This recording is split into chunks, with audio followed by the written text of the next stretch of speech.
कटरीना कैफ अब सलमान खान को अपना दोस्त बता रही हैं। उनके जन्मदिन की रात हुई शाहरुख और सलमान की धमाकेदार लड़ाई का असर शायद अब तक कटरीना के सर पर मंडरा रहा है।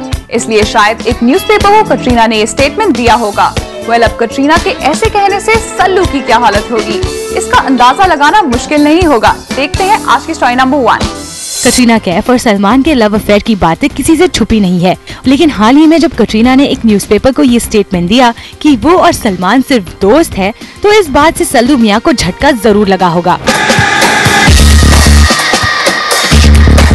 कटरीना हाल ही में उनकी बर्थडे पार्टी में हुई सलमान और शाहरुख खान की झड़प से बेहद डिस्टर्ब है और इसके बाद कटरीना किसी भी तरह से अपने आप को मीडिया के सामने पेश करने से कतरा रही है।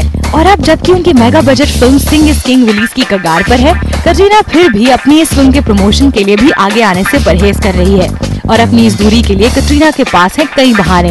No, not at all. Nothing like that. See, my days have been given to the PR company and to the producer.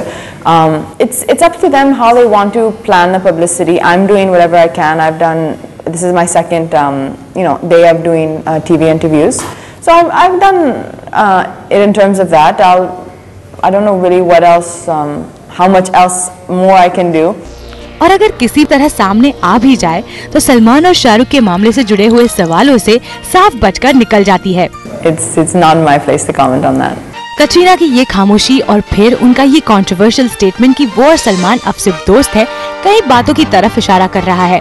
या तो कटरीना को बर्थडे वाली रात हुए घटना ने इतना डिस्टर्ब कर दिया है कि वो सलमान के साथ अपने रिश्ते के बारे में सोचने पर मजबूर हो गई है।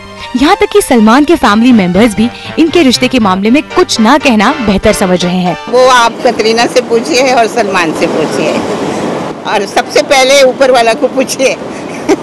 वैसे सलमान ने अब तक अपने रिश्ते को लेकर कई आंसू बहाए हैं। कई नाकाम रिलेशनशिप्स के बाद सलमान को कटरीना के साथ किसी तरह की राहत मिली थी, लेकिन लगता है कि मुसीबत के काले बादल उनके रिश्ते पर मंडरा रहे हैं। अब बस उम्मीद है तो आशा की एक किरण की, जो सलमान और कटरीना की डूबती नैया को पार लगा सके। कायनात खान, ज़ूम, मुंबई।